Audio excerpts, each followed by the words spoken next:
here's a question for you. How self-aware are you? How well do you think you know yourself? Most people say, yes, I think I know myself quite well. But research shows only a small fraction of us are truly self-aware. Why is that? Part of it has to do with the nature of the mind. We have almost 70,000 thoughts a day, a majority of which, almost 80%, tend to lean towards the negative. You want to be able to look at your career clearly, but your brain is wired to look at all that is not going well. You want to be able to see yourself clearly, but your brain is wired to point out all that is wrong with you. This is called the inherent negativity bias of the brain, and from an evolutionary standpoint, it served a really useful function. This ability to look at what is wrong or what could go wrong is what helped us stay alive. But fast forward to today, when we have far more important goals than our mere survival, it becomes a big obstacle in seeing anything clearly, let alone ourselves. How then do we build self-awareness?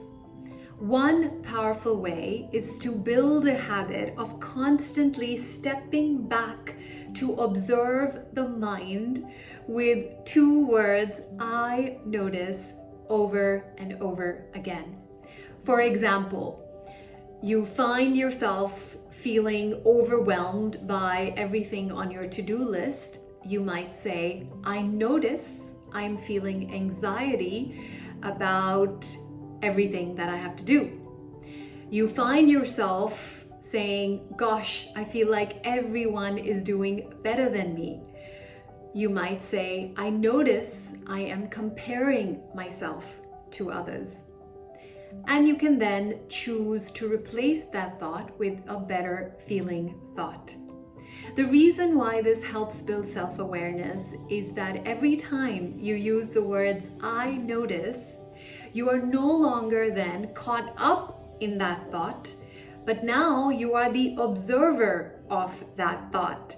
And as the observer, you are able to create psychological distance between yourself and the mind, which then allows you to see things clearly.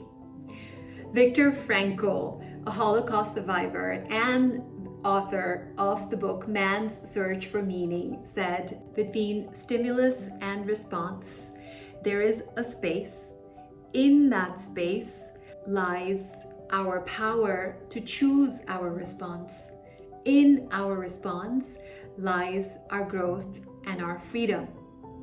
Every time you use the words, I notice, you are creating a space between your thoughts. And in that space lies your freedom, your growth, and your self-awareness.